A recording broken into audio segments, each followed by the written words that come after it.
Tonight, the pursuit begins. In the West, Portland blazed a trail to the NBA's best record. Clyde Drexler and company await Friday's opener against Shawn Kemp and the Sonics. In San Antonio, the Admiral directed the Spurs to the Midwest Division crown and the #2 seeding. Their first test, that high-scoring bunch from the Bay Area, Golden State. For Utah and the Mailman, it came down to the regular season finale.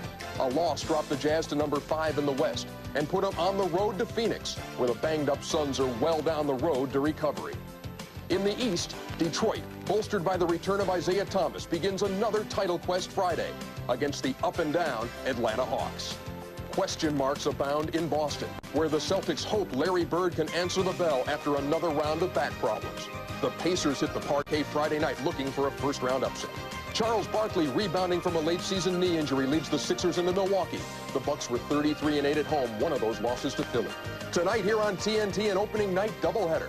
Game 1, Michael Jordan and the Bulls boasting the best record in the East welcome Patrick Ewing and the Knicks to Chicago Stadium, amid reports out of New York that John McCloud will be gone at season's end. And later we head west to the lights of L.A., where Magic leads the Lakers in their 15th straight playoff appearance against Houston. The Rockets have the best record in the West since the All-Star break. Hakeem and his mates hope to make the Lakers see stars. This ain't shirts and skins, folks. It's the NBA playoffs on TNT.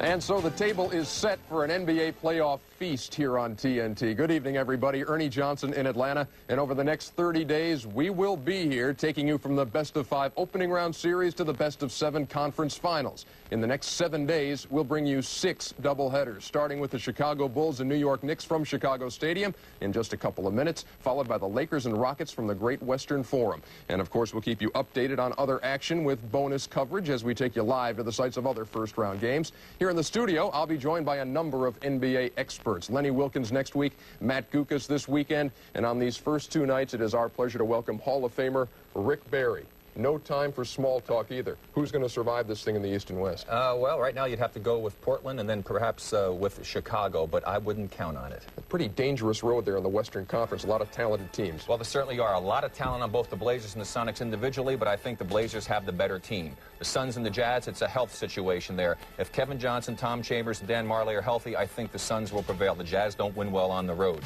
Spurs and the Warriors, David Robinson has to be contended with. The Warriors must rebound, and TMC must score and shoot the ball well. The Lakers and the Rockets, I like the experience, and I like the defense of the Lakers. The Rockets may have peaked just a little bit too soon back in March. How far will the Chicago Bulls go in the Eastern Conference? You think all the way? Well, I think they'll go to the finals against the Detroit Pistons. They shouldn't have a very difficult time with the Knicks. They're just a better basketball team, better athletes. The Knicks are hurting. Their best athlete, Gerald Wilkins, just coming off an injury. Bucks and the 76ers, that will be the good, the bad, and it will get ugly. And it's going to be up to Charles Barkley to be the difference, I think, in that particular series. Celtics and the Pacers, injuries again. Bird, his back. Lewis, his back. Also the ankle of McHale. If they're healthy, they can win. If not, the Pacers can give them problems. They beat them 3-1 last season. The Pacers are looking for an upset. Pistons and the Hawks, I just think the Pistons are a better basketball team. They will beat the Hawks, and as long as the Pistons can keep alive and Isaiah stays healthy, they're going to get better. And when they get to the finals in the East against Chicago, it's going to be great to see them go at it for the 3rd time in a row. Rick Barry here in the studio with us. They played 1,107 regular season games to get to this point. The NBA playoffs begin with the Knicks and Bulls straight ahead on TNT. The Chicago Bulls need 11 victories to reach the NBA Finals, and tonight a crowd of over 16,000 have come to 62-year-old Chicago Stadium to see if the hometown Bulls can start on the right foot. Tonight, they take on the New York Knicks. Hello, everybody. I'm Ron Thulin. Glad you can be with us tonight for the first of 2 this evening, the first of 8 NBA playoff games in the next 4 days. Now, the New York Knicks come in with their hands full this evening. The deck is almost stacked against them. They have been in the center of turmoil all year long. The big controversy now is obviously whether or not their head coach, John McCloud, will be back next year. John McCloud says he has nothing to prove, and his team is ready to play. Jack Gibbons, my broadcast partner, the fact you are playing the #1 seed in the Eastern Conference, and you're not that good of a basketball team, but you still have that power player. I think you're right, man. What you must do in a 5-game series is to make sure that your star player is involved and keep him involved. And, of course, for the Knicks, the star player is Patrick Ewing. You see his numbers, 26, just about 27 points on the season. But when he meets the Bulls, things start to happen. See right here, 20 points a game is all he can get and just under 10 rebounds. Patrick must make sure that he is involved. When they double team, he has to kick the ball out. The Knicks must make the outside shot. Well, Phil Jackson and the Chicago Bulls had 3 major goals this year. First, win the division. Second, have the best record in the Eastern Conference and obviously reach the NBA Finals. 2 of the 3 goals have already been attained, and they've done it with Michael Jordan not quite getting the numbers he's been accustomed to. Well, I tell you, the only knock on Michael has been the fact that he hasn't made the players around him better, as indicated by the Bulls' record this year, and the fact that his numbers have dropped somewhat. You can tell that he is doing just that. And, of course, one guy that really benefits from all of Michael's attention is Scottie Pippen. Scottie has put up a lot of good numbers. He likes to put the ball on the floor. You have to force him left and make sure he gives the ball up. Well, the bottom line is Chicago is going to push it. New York wants to slow it down. New York was winless against Chicago this year. In fact, New York has lost this last 7 against Chicago. Up next, the Bulls and the Knicks from Chicago. The 1991 NBA playoffs.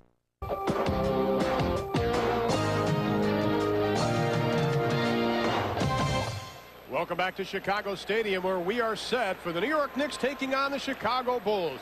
Now let's go to Chicago Stadium. Public address announcer Ray Clay for this evening's starting lineups. Good evening, ladies and gentlemen. The Chicago Bulls welcome the world's greatest fans to the Chicago Stadium, the noisiest arena in the NBA. I'm Ray Clay, and tonight's NBA playoff game is between the New York Knicks and your Chicago Bulls. Now for tonight's lineups. First for the visiting New York Knicks. At forward from Virginia Union, 6'9", Charles Oakley. From UCLA at forward, 6'8", Kiki Vandeweghe. At center from Georgetown, 7 foot, Patrick Ewing. A 6'1" guard from West Texas State, Maurice Cheeks. A guard from Minnesota, 6'5", Trent Tucker. The New York Knicks are coached by John McLeod. Speaks for itself. I don't have to prove anything. Phil Jackson reaching 100 wins faster than any other Chicago Bulls coach. 116-47 is the ledger on Phil Jackson, and we are set for the opening tip-off. Now, John McLeod told us this morning, Jack Givens, that there were a couple of things that he really wanted to key on, and that he told his team over and over again that they had to be careful. Well, he said it's interesting when the Knicks play Chicago, because Chicago scores more points off their defense than they do when they're on offense. And, of course, the thing that you must do is make sure that you handle the press, eliminate those turnovers, slow the game down, and make sure that you slow the Bulls down. The Bulls like to shoot it with 8 seconds or so gone off the shot clock. You'll see the Knicks try to shoot it with maybe 2 or 3 seconds left on the shot clock to take as much time and work as hard as they possibly can to get the good shot. A veteran officiating crew of Jess Kersey, Nolan Fine, and Wally Rooney will be blowing the whistles this evening, and we are just about set. It'll be Cartwright and Ewing. No love lost between these 2 players, and Patrick Ewing controls the Trent Tucker. And he is in the starting lineup. Gerald Wilkins missed the last couple of weeks, 3 weeks. Now with that ankle injury, Tucker took over the starting position and has held it ever since. Cartwright and Ewing really like to battle down low. They push around a lot. Cartwright does an excellent job against Ewing. That's one reason why those numbers have been down this year. First turnover of the ball game coming at 11:31. Ron Thulin, Jack Givens with you from Chicago Stadium. Ernie Johnson along with Rick Barry in our studios. And, of course, we have a second game coming up here tonight on TNT. So buckle the seatbelts. A lot of basketball the next 4 days. Ball tip, 13 on the shot clock. It belongs to the Knicks. It's interesting that the Knicks, the first 2 times down, have gone to Oakley to try to get him involved in the offense. Look, though, for them to try as hard as possible to get Ewing a shot here before long.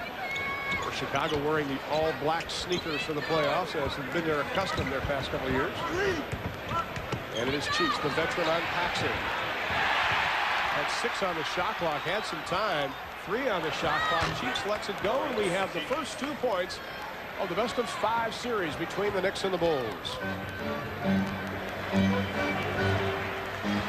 Now the matchup will be Van de Wey on Pippen. Jordan being guarded by Trent Tucker, and Tucker laughed when we asked him about the matchup today. He says, who else will I cover? He understands, though, that he must get help. I think the Knicks as a team understand that you have to help out on Michael. Michael misses the shot. The Bulls crash the board. They're the better of the two rebounding teams. So we have our first foul of the ball game. That'll be on Trent Tucker, his first personal. This season, the Bulls have won all four, as we mentioned at the top of the show. In the last game, Bill Cartwright came up with 2 steals in the final 11 seconds to seal that Chicago win.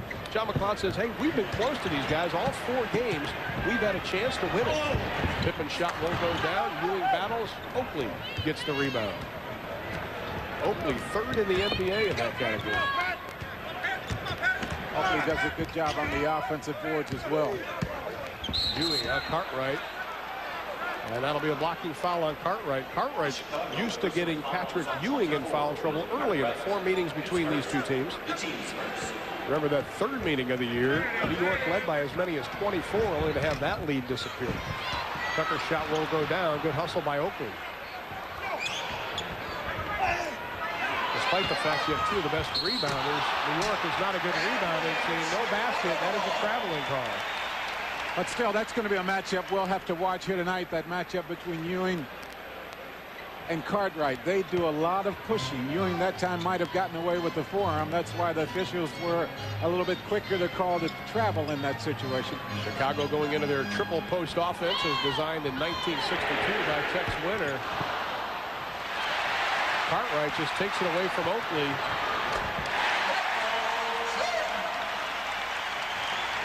Well, that's an area of the game that the Knicks must really concentrate on, and that is keeping Chicago off the offensive boards, in particular Grant and Pippen. Oakley from way outside, and he rolls it around. Well, after it took Chicago some 2:14 to get their first 2 points in the ball game, the Knicks go back up by 2. Jordan has the double team now. Tucker trying to get the loose ball. Jordan has it. Paxson with 10 on the shot clock. Jordan just out hustling Charles Oakley for the rebound. As I mentioned, Chicago, an excellent offensive rebounding team, and of course Jordan at his size, you'll see him down there a lot. Jordan averaging 6 rebounds a game, but Grant and Pippen usually are the ones that hurt you on the offensive boards. Michael Jordan, 5th straight NBA scoring title, the 2nd to accomplish that. Will Chamberlain, of course, with 7 straight scoring crowns.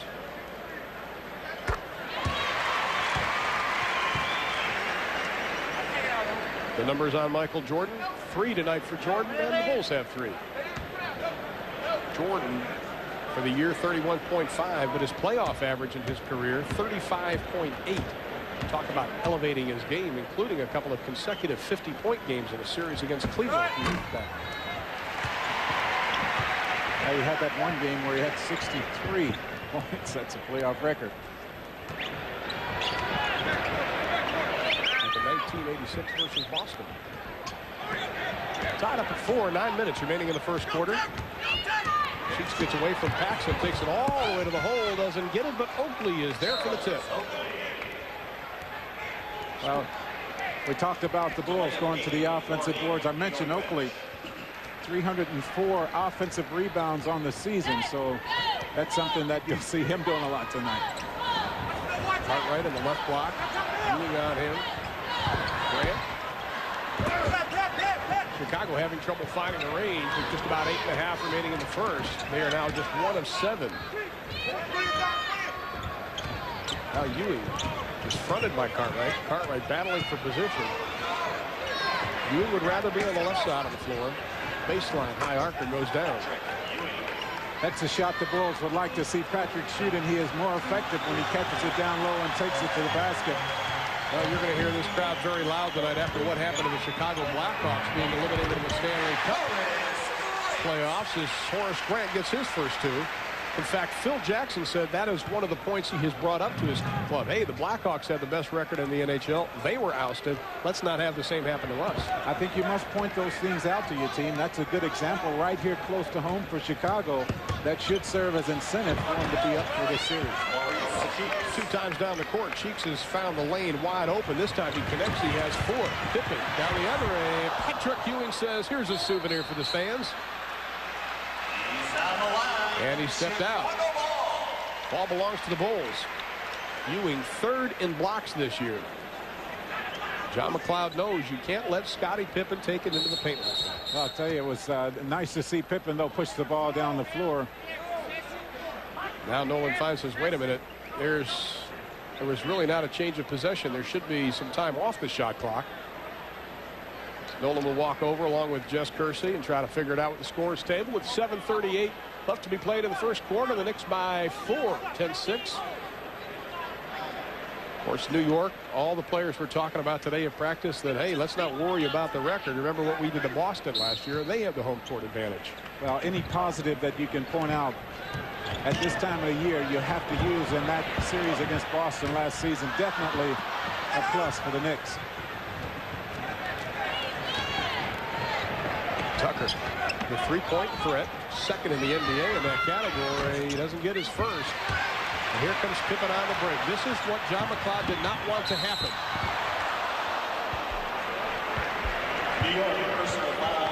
Well, it's such a luxury to have Pippen at 6'7", 6'8", who can get the rebound and then lead the fast break. And you see Trent Tucker, he tried to get out of the way, but gave him just enough body to let him know that this is in fact the playoffs, and it's not going to be easy when you take the ball to the basket.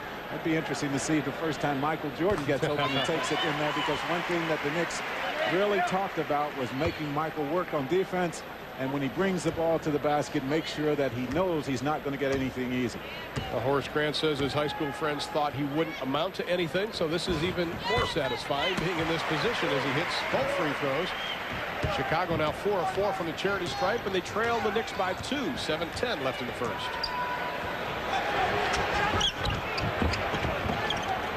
Vandeweghe left open, gets away from Pippen.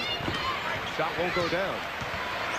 Cloud said he hopes Vandeweghe hits a hot streak because he's almost unstoppable when he does get out. Ewing at Cartwright. Ewing slapping the ball, and he's going to be called for his first personal foul. Chicago. So as Patrick Ewing picks up his first personal foul, 6:50 remaining in the first quarter, the Knicks lead the Bulls by 2. We'll be back. This program is authorized under broadcasting rights granted by the National Basketball Association solely for the entertainment of our audience. Any publication, reproduction, or other use of the pictures, descriptions, or accounts of this game without the express written consent of the National Basketball Association is prohibited. 10-8 is our score. Here's Patrick Ewing. The Knicks have been able to get the ball to Patrick. You'll see him right here. He's going to take a step away from the basket. That is what Chicago wants him to do. They would like to have a little more pressure from Cartwright in that situation. This is something they don't want to happen, and that is Cheeks taking the ball to the basket. Cheeks on the season averaged just under 8 points a game, but in the playoffs he has an average of right at 15 points a game, and I look for Maurice Cheeks to elevate his game here and enjoy a good season, a good series. Cartwright, a 70% free throw shooter. The Bulls have not led in this game, only 2 of 10 from the floor. And Bill Cartwright will have a chance to knot it up. It'll be the 3rd tie of the contest.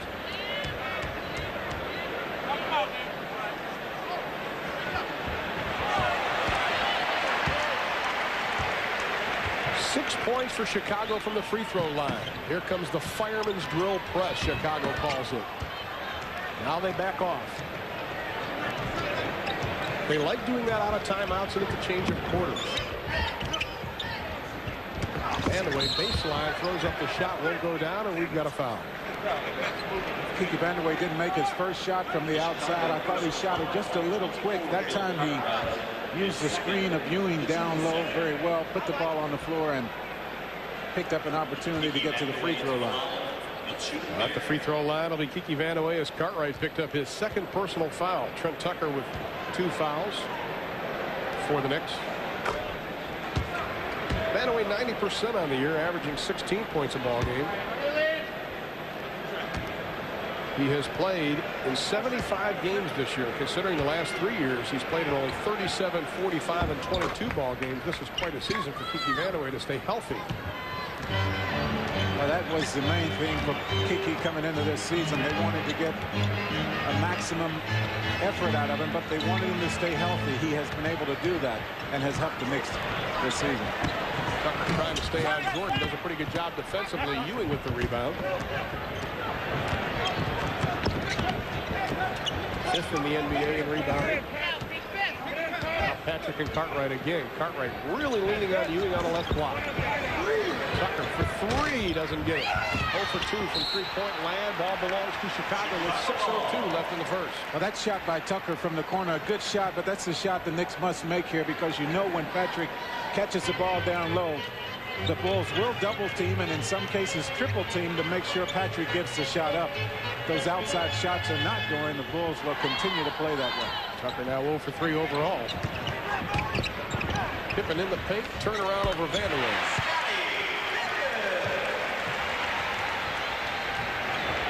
We are tied up at 12, the fourth tie in the ball game. And now Grant on Oakley. Oakley trying to set the screen. Pippen almost with the steal. Ball loose on the floor. Nobody wants it. Now here comes Jordan. Watch this.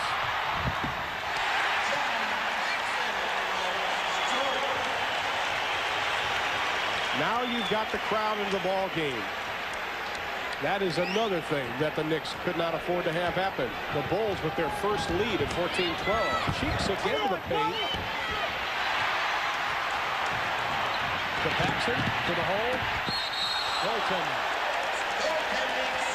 Well, you mentioned this crowd, and of course everyone around the NBA knows that this building, when it gets going, one of the loudest buildings in the NBA. The Knicks need to come down right now and score a basket and take this crowd out of it some. It is a 4-point lead, and John McLeod says the 6-0 run by Chicago's enough. We need to talk about it. 4:54 left in the first quarter. The Bulls have the lead, to the delight of the crowd in the stadium. Let's continue to do that. Patrick Ewing got a hand on it. The goaltending call was made, and Chicago, with this crowd going, very, very excited right now. Oh, yes. And neither team can hear the whistle of Jess Kersey to come out on the floor. Listen to the crowd.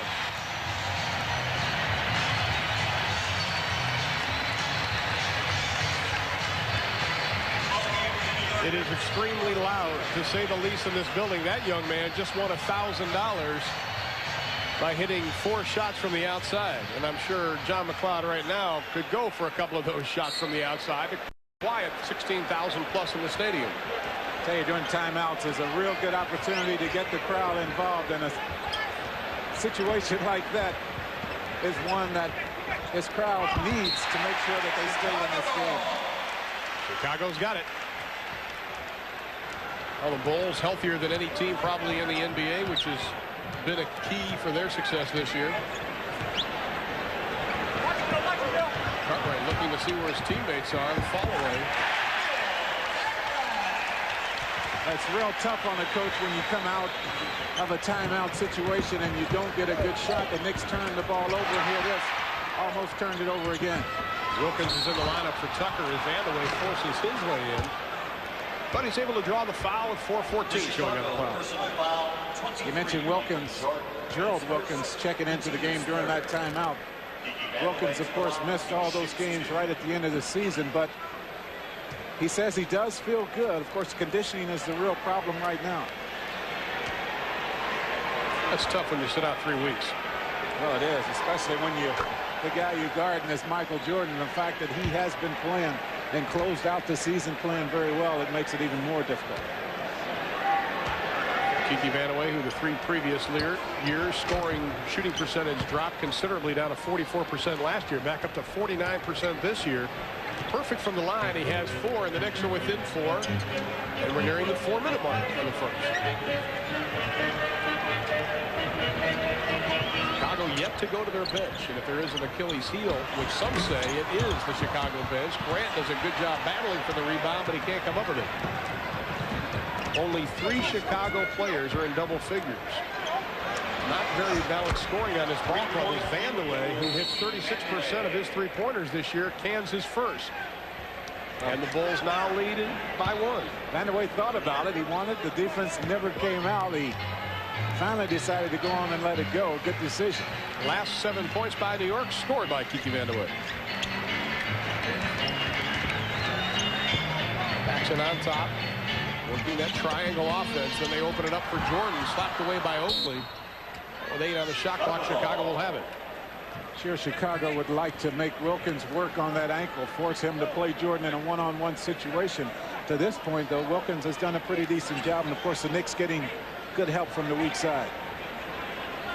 At the beginning of the year, nobody really embraced this offense for Chicago, especially that man, because he knew it would limit him. But they have since come to grips with it and have been very successful. Jordan with 2 on the shot clock. The miracle won't go. Jordan just 1 of 5. Cheeks, people wanted to carry. Vandeweghe spotted up on the 3, but Wilkins takes it baseline instead. Loose ball foul. Just Kersey says we're going to go the other way with it. Loose ball foul, New York, 33. Ewing pushed off in that situation, and that is the foul that Ewing must really work against picking up. He picked up his first one against Cartwright down low. With Cartwright falling away from the basket, that was an unnecessary foul. And right here, Ewing, with the push going for the offensive boards, will have to be careful the rest of the way. Well, Ewing heads toward the bench as Kenny Walker has checked into the lineup, the 5th-year pro out of Kentucky, 26 years old. Also Mark Jackson into the lineup, the 4th-year pro out of St. John's, who has been part of that controversy of New York this year. Pippen gets the first. And Stacey King will come into the lineup for Chicago. Bill Cartwright will take a seat. 2 weeks ago, King heard boos when he checked into the Chicago lineup because of his suspension for 1 ball game. Now he's hearing cheers. I think the people in Chicago understands that Stacey King is a very important part of the puzzle for this team, especially here in the playoffs. They're going to have to get some good minutes from Stacey. Stacey has to understand also that he has to earn the right to just walk out of practice and beef about not playing enough. Those things just don't come. New York worked extensively on the Chicago pressure today in practice. Broken handily there, although it was token pressure. Oakley really doing battle underneath with King, and we're going to have a foul to John McLeod in Jess Kersey's ear about it.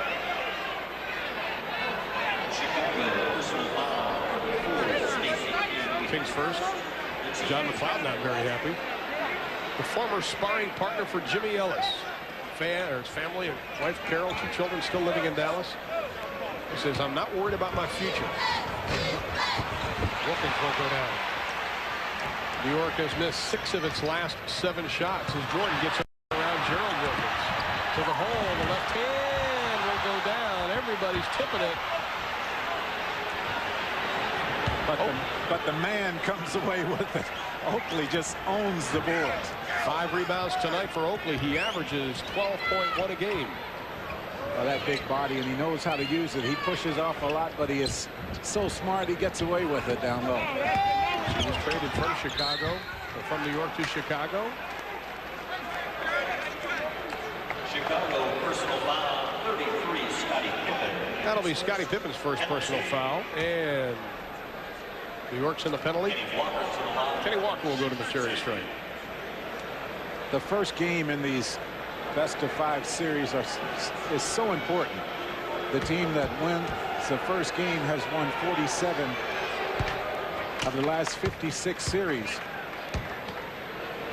The Knicks understand that they were very, very fortunate when they came back against the Celtics after falling behind 2-0 last year in the series. They don't want to have to do that here this year. Well, neither team has missed a free throw. 6 of 6 now for the New York Knicks. 8 of 8 for Chicago. And the Knicks trail by 1, nearing that 2-minute mark of the first quarter. The middle wide open. Grant battles Vandeweghe through the paint. Pippen sizing up Oakley. Paxson spots up the jumper, doesn't get it. Pippen tries to keep it alive. Rebound. Everybody fighting for it is going to be Chicago's ball with a 24 on the shot clock. Well, the effort of the Bulls going to the offensive boards is just key for this ball club. It creates so many more opportunities, and of course the Bulls struggling from the field on their first opportunity. They have to find some other ones, and the offensive board's the way to do that. Ryan Quinnett will come into the New York Knicks lineup. Bulls just 6 of 20 from the floor. 30%. 1:35 left in the first. Jackson running the show. McLeod yelling instructions to his team. Jackson can make things happen. Vandeweghe way short, and here comes Scottie Pippen.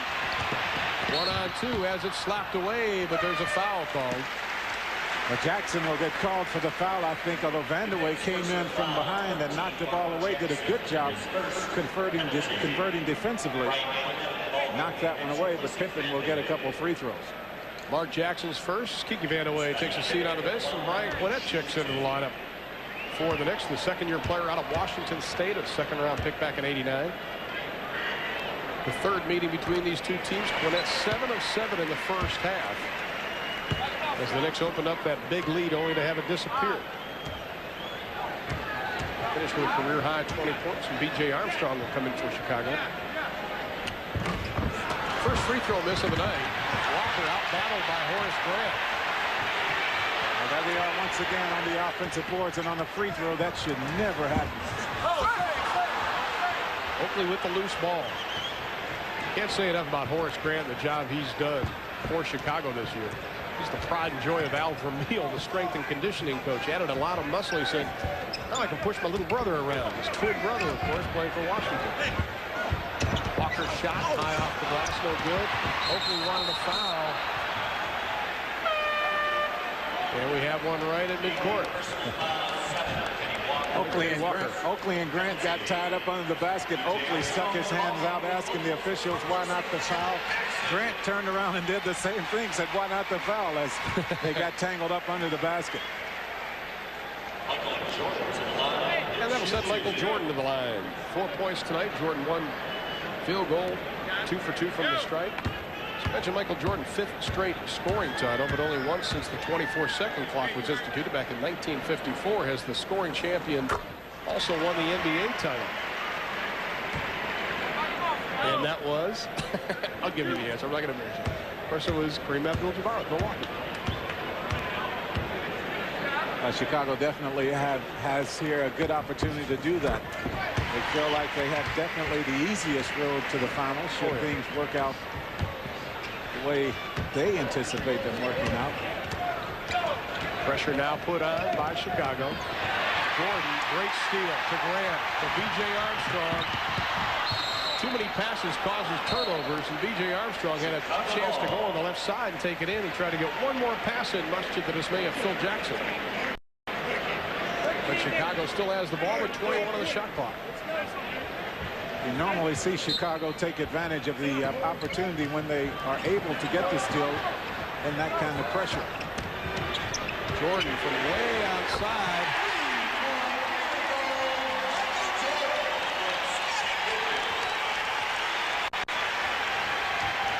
Biggest lead of the ball game. It's 7 for Chicago.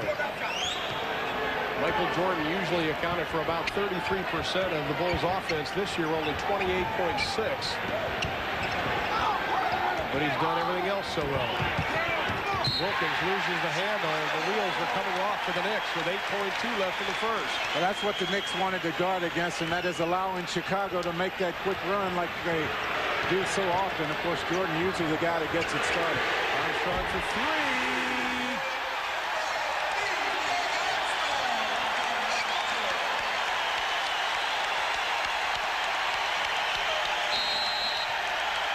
One quarter has been played. We'll let you enjoy the crowd in the stadium. The Bulls by 10.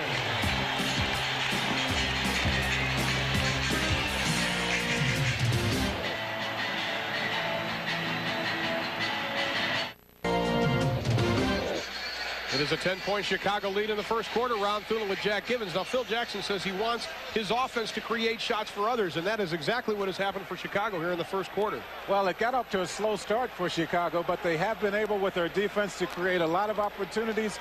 You see Michael Jordan here wanting to go to the middle. They get good team defense as Quinnett comes over and cuts off the middle, but B.J. Armstrong with the shot from the outside. The Knicks shooting 35%, Chicago 33%. The thing is, though, that the Knicks have turned it over 5 times And Chicago has gotten 10 points off the fast break. Jordan with 9 first-quarter points as the first 2 of the second quarter, and it is a 12-point Chicago lead. Will Purdue has checked into Chicago's lineup for the Bulls on an 11-0 run. Well, it's interesting how when your defense gets going, it creates the offense, and you seem to get more and more confidence as the time goes on.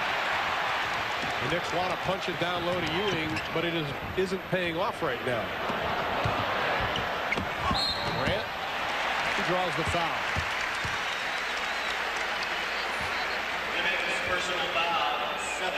Well, it's obvious that this game well in the favor of Chicago right now. The tempo was the thing that John McLeod talked about so often. He wanted the Knicks to be real patient and make sure that they didn't shoot the quick shots.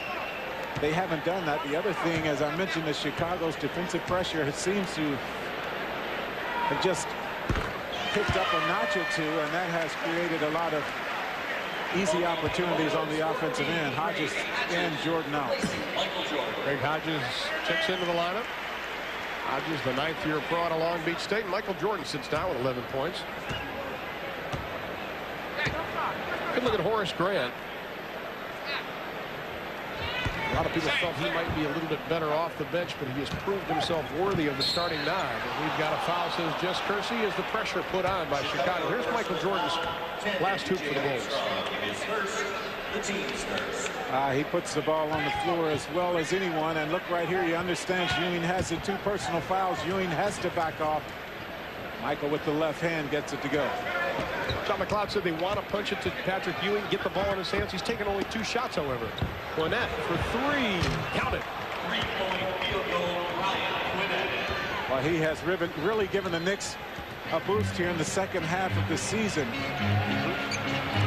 He, along with John Starks, will be coming in, I'm sure, for the Knicks momentarily. Pippins will fall away, pull-up jumper. He likes shooting from 45-degree angles more than straight on. The steal by Chicago, and a 2 for Greg Hodges.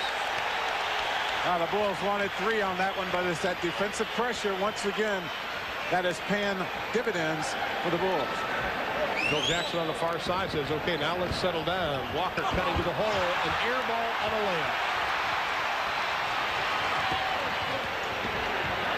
The Bulls are in sync as they throw it away. Sort of a whammy on him. Kenny Walker probably should have been called for the travel on that one as he made the pass to himself. As it turned out, I don't think any of the Chicago Bulls got a hand on that one. It was a finger roll. The finger was there, but not the roll. Quinnett spots up for the 3, and behind the back pass into the hands of Horace Grant. Outlet to Armstrong, 7th New York turnover. And this is the most time Chicago has taken off the shot clock in about the last 4 minutes. All last touch by the Knicks with 10 on the shot clock. Oakley comes into the lineup. Kenny Walker will take a seat. You saw the switch right there, and the problem in that matchup where Ewing was out on Pippen is the quickness of Scottie Pippen will get him the shot every time. Then the turnover creates the quick basket. Frustrating for a coach because John McLeod worked on that play today. Walker getting it in. What a drive by B.J. Armstrong. Patrick Ewing, all 7'1" of them, was not able to block it. Armstrong now with 5. And the Bulls continue to add on their lead. It is 16. Jackson finally breaks the scoring drought. The Bulls have done an excellent job on Patrick Ewing. He's only had 2 shots in this game. I think he's just simply not been able to get it down low. When he has gotten it, the double team has forced him to get the ball up. Quinnett. Pippen from his favorite spot, and he nails it again as he exchanges words with Charles Oakley. Like we mentioned, they wanted to push Scottie Pippen to the left, keep him on the left side of the court, and not let him get those 45-degree shots, and that is exactly what Scottie Pippen is doing at will right now. Well, the real problem, though, is the fact that, as you see Patrick Ewing make the turnaround, the real problem is that the Knicks are switching in that situation, and that is putting a bigger guy on Scottie Pippen. Of course, Scottie, with his quickness, is able to get any shot he wants. Right to the hole. Pippen. Ewing did not want to pick up his 3rd personal foul, so he backed off. Pippen with 11 first-half points. And John McLeod has to talk about it again. He said the practices leading up to this game have not been inspired. And right now, his play of the team isn't either. 8:23 left in the half. Bulls with a big lead. Immediately following our game, it's Houston and the Lakers in the West. The first round game one. Pete Van Wieren and Doug Collins are standing by at the Great Western Forum to bring you all the action as the playoffs on TNT head into full gear. How about some one-on-one here, Jack? Well, I talked about the quickness of Pippen against virtually anyone that he has matched up against on the Knicks front line. And, of course, Patrick Ewing picking up those unnecessary fouls early in the game forces him to have to lay out and allow Pippen to go to the basket. The Bulls have made their last 8 shots from the field after starting out only 27%. And, of course, when you're getting shots that Pippen has gotten his last 3 or 4 or 5 times touching the basketball, you're going to shoot a high percentage. And I think a positive sign for Phil Jackson is that Michael Jordan is getting a lot of rest right now at this point. John Starks has checked into the Knicks lineup. Player that John McLeod calls the Tiger is Patrick Ewing, now starting to put a little pressure offensively on himself. Gets the 2. Ewing had to step out on the floor that time, though, to get the ball. And, of course, when he is that far away from the basket, they will allow him to work one-on-one. Pippen again from that spot. This time he goes hard to the floor with a foul by Will Perdue. Well, this guy seems to always come on around this time of the year. Was complaining early about his lack of playing time, and here he is at playoff time once again answering the call from Phil Jackson. Matches the biggest lead for Chicago. Ewing from the baseline, the push right-handed shot. Pippen with the rebound, and he's going to lead the break. They shot that with about 18 on the shot clock. Pippen with the jam.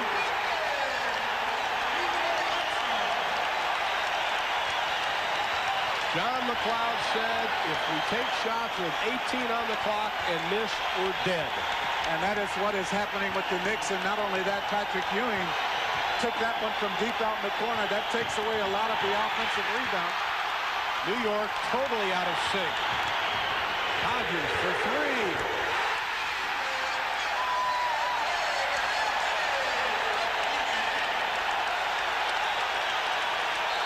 The 62-year-old building is rocking in Chicago.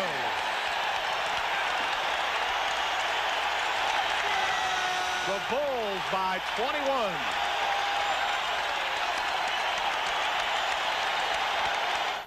To play it, they're doing it very well, and you see what's happening right there. 15 to zip. On the fast break. Chicago on a 29-9 run. They're 9 of 10 shooting this period. Inside to Oakley. He just forces his way in, doesn't get it. Gets the rebound. Here comes Jordan leading the break. Hodges for 2. What a quarter B.J. Armstrong's had for Chicago. All belongs to the Bulls in 6 minutes. 5 points to go along with 4 assists. 10th New York turnover, much to the dismay of John McLeod, whose team average is only 16 a ball game. They haven't even played a half yet. Well, that simply is not the style of basketball he wanted his team playing. That fast break opportunity right there, not what the Knicks needed in that situation. Armstrong now with 7. Now, if you're New York, you have to pull a couple of defensive stops, but you also have to get, I think, in sync offensively. Well, you do. You want to try to get back into your style, and that is what the Knicks are good at right there. That is getting the ball to Patrick Ewing, especially against Will Perdue, and allowing him to work one-on-one down low. Will Perdue's first personal foul. Now here's tonight's GMC scoreboard, or it'll be coming up. Show you scores from the other playoff game in action. Patrick Ewing, they wanted a walk. It still belongs to New York with 14 on the shot clock. As now we look at our GMC scoreboard. Philadelphia and Milwaukee. Philadelphia by 7 over the Bulls. That's in the first quarter. And in the West, Golden State on top of San Antonio in the Hemisphere Arena by 4. And of course, next is Houston and the Lakers with Doug Collins and Pete Van Wieren. 13 on the shot clock. Knicks trail by 23 points, 5:50 left in the second quarter. Oakley triggering the inbounds pass to Cheeks. savvy at Maurice Cheeks, waiting for the offense to open up. Loose ball foul. And it'll go against Chicago. You mentioned that the Knicks must get in sync offensively to get back in this game. I think it is just important, or maybe more important at this stage of the game, that they get back defensively. Minutes. Vandeweghe for 3, and that'll get you back into a ball game. Kiki Vandeweghe now with 2 3-pointers. He has 10 first-half points, but the lead is still 20. Rodgers to Purdue. John Starks didn't have a choice. Tell you, anytime you allow the ball to get in the paint with your point guard, you're going to get hurt. It's plain and simple, and the Knicks have allowed Chicago to do that time and time again in this game to this point. Starks picks up the personal. What happens when you let the ball get into the paint, your big guy has to come over and help out, and that is why you've seen Will Purdue work very effectively down low. Paul Silas to the right of John McLeod as Purdue way short on both free throws. He's only a 67% shooter on the year. Boy, Ewing just floored Will Purdue, and that'll be Patrick Ewing's third. Maurice Cheeks says, Patrick, get away. Don't get a tee. And all 3 of Ewing's personal fouls have been fouls that he could have very easily avoided. I'm not so sure how hard he hit Will Purdue on that. Yeah, but the fact is he picked up the personal foul on that one. Of course, he feels as though he has been bumped and pushed around an awful lot in this game and hasn't gotten the call. Giving Jordan an awful lot of room out front. Chicago throws it away. It was a week that started happily for Patrick Ewing, the birth of his first daughter, Randy, along with wife Rita, as John Starks takes it to the hole. Not going so well right now.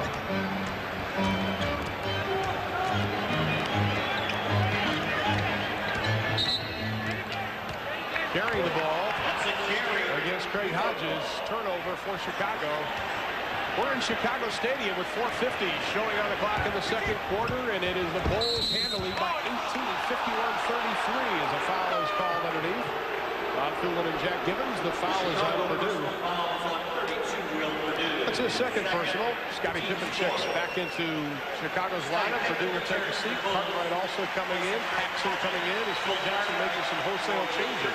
You can kind of feel the tempo change in just a little bit right here, and Jackson wants to make sure that he goes in at the half with a comfortable lead, and not only that, with his team playing on a positive note. And the way to do that is come back with your main guys and make sure that you keep control of this game. Vandeweghe perfect from the line, 5 of 5, has 11. But if there's one unit that this offense of Chicago hurts, it is the second unit, because they don't get the playing time together as a second unit, and it is a complicated offense. Sometimes it is out of sync. Well, the way Chicago has played here tonight as a team has been pretty simple, actually, and that is just get the ball and push it down the floor and take the ball to the basket. That's been a real good philosophy they have used here tonight. It's worked. Cartwright's turnaround over Oakley.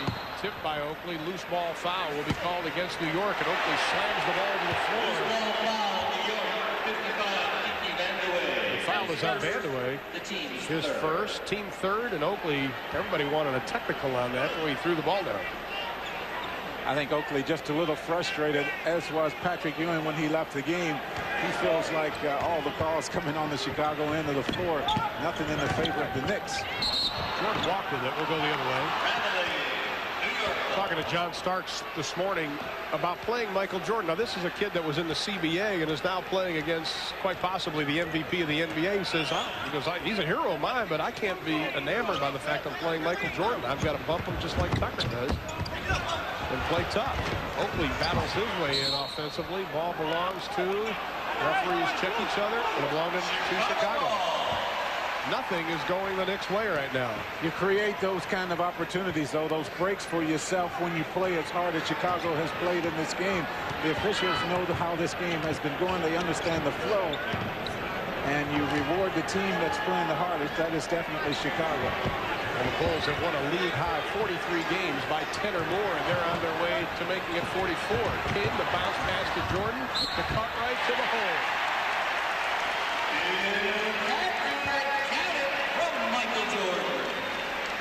In talking to John McLeod, he had a concern coming into this game. The Knicks didn't practice well yesterday, and a lot of times you play just as you practice. Now here's the bounce pass as Jordan goes to the baseline. Cartwright takes it to the hole, and once again Chicago with a chance for a three-point play. Well, Grant comes back in the lineup. Stacey King will take a seat. 3:48 left in the half. Bulls 53, the Knicks 34.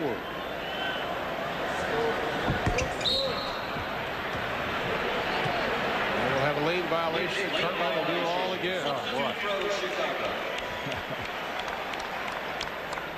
I tell you, you can't buy a break. No breaks. No breaks at all for the Knicks.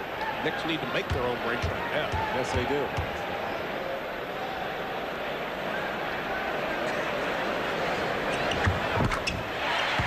Well, Cartwright makes good on the free throw. There's the press put on. Paxson backs off, but Grant looking for the double team. This time he pulls back.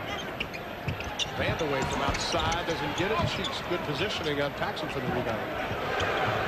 Now these opportunities that the Knicks must take advantage of. They haven't had many second shot opportunities, and here they are once again. It goes right through the hands of Oakley and out of bounds. Turnover number 12 for New York. Cliff Livingston will come into Chicago's lineup. Somebody has to be open. Oh, that's excellent ball movement. That shot has to go. That is the way it's supposed to be done. That is the way Tex Winter wants this offense to go for Chicago.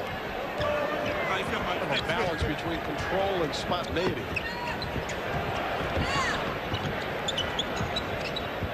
Vandaway on Jordan. Quinnett, no place to go. Jordan says, here's your wallet, Brian. To the hole.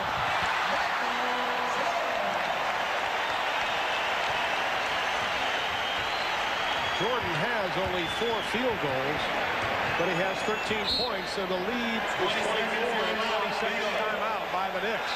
And I don't think their problems will be solved in 20 seconds. Not hardly in 20 seconds, and that play right there indicative of the way the Bulls have played this game. Jordan just goes in and takes the ball away from Brian Quinnett and then gets out in the open floor. No one comes over to stop him. Right there is way too late for Starks. You let Jordan get in the paint, and you're just not going to stop him. I tell you, when I used to play against Dr. J, and Hubie Brown was the coach down in Atlanta, the thing that he always told us to do when you have a guy like a Michael Jordan or Dr. J who with one play can get the crowd ignited is to foul him before he gets in the act. Take that opportunity away from him. That's what you must do when playing Michael Jordan. I'd like to remind you, coming up on the Prudential Halftime Report, Ernie Johnson and our good friend Rick Barry in our Atlanta studio, scores and highlights. Plus, they'll take a closer look at the entire playoff picture. And at the top of the show, Rick Barry had some very interesting predictions, and I think he may be exactly right on about 2 or 3 of them. Cartwright goes out. Livingston in the lineup, along with Scottie Pippen again. Tucker in for New York. Starks forces up the jumper, and that'll be an offensive foul on John Starks. Chicago in the second period, Jack, 81% shooting. They've only missed 3 out of 16. Now Starks gets called for the offensive foul in that situation, but I like the fact that he took the ball to the basket to try to make something happen. That shot goes, and the official sees it the other way. You have a chance for a 3-point play. Rams turnaround won't find the mark. Chicago enjoying their best regular season in their history. Their first 60-plus win season. Tucker got up in the air and was sort of a point of no return. Turnover number 15. And so many of those turnovers have been unforced turnovers. Chicago's defense will force enough. You don't want to give them any bonuses by throwing the ball all over the place, and that is what the Knicks have done.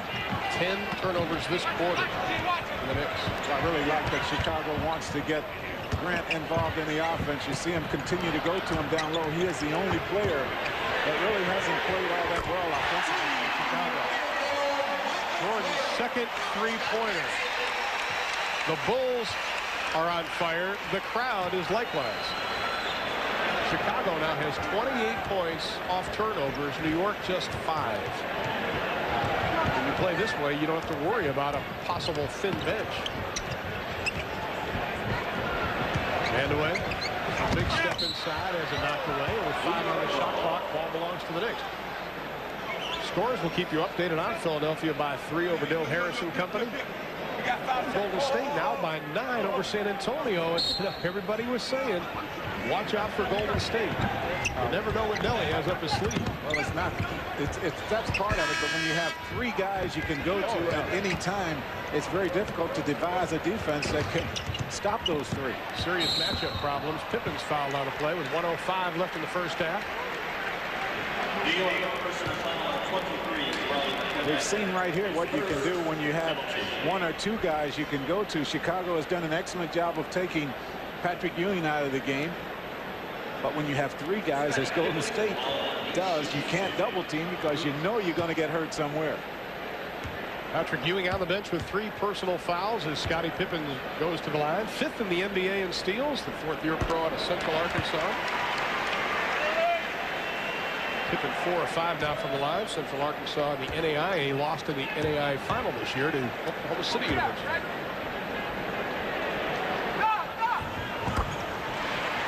Well, Chicago on another run. This one 12-0. And the lead is 63-34 with 1 minute left to be played in the first half. The Knicks can't even get their hands on the ball now. Tucker dribbles through, but by the time they set up their offense, there was only 12 on the shot clock. Luckily, they get the foul because you only have 12 seconds to get your offense going. That's not a whole lot of time. Well, it's not, especially when you're playing against a team that is playing as aggressively on the defensive end as Chicago has been here in this second period. So Michael Jordan picking up his second personal foul. John Starks goes to the line. Former Oklahoma Stater. At Golden State back in 1989. Very pleasant surprise for the Knicks.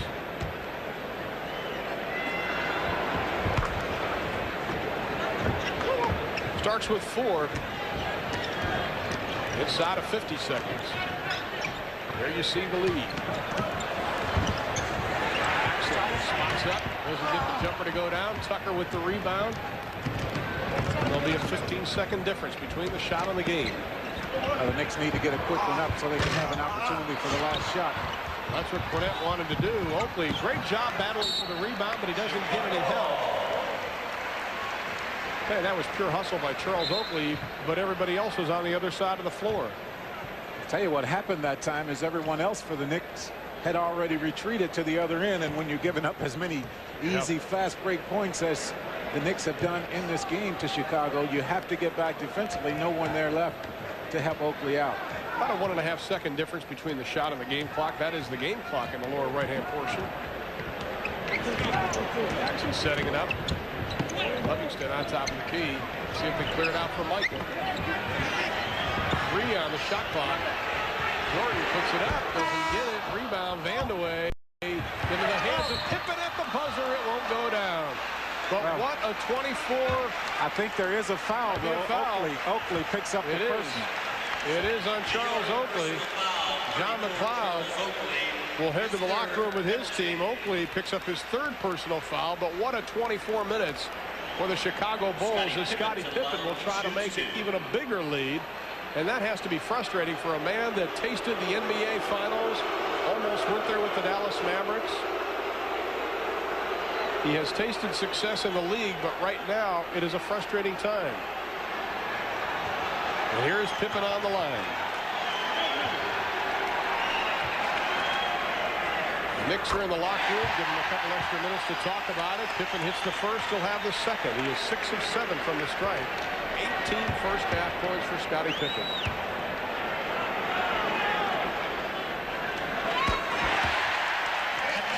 Pippen gets the second. We have played 24 minutes. The Bulls are 50-7 when they lead at halftime, and right now they have a very comfortable margin. Stay with us. Ernie Johnson is next in Atlanta.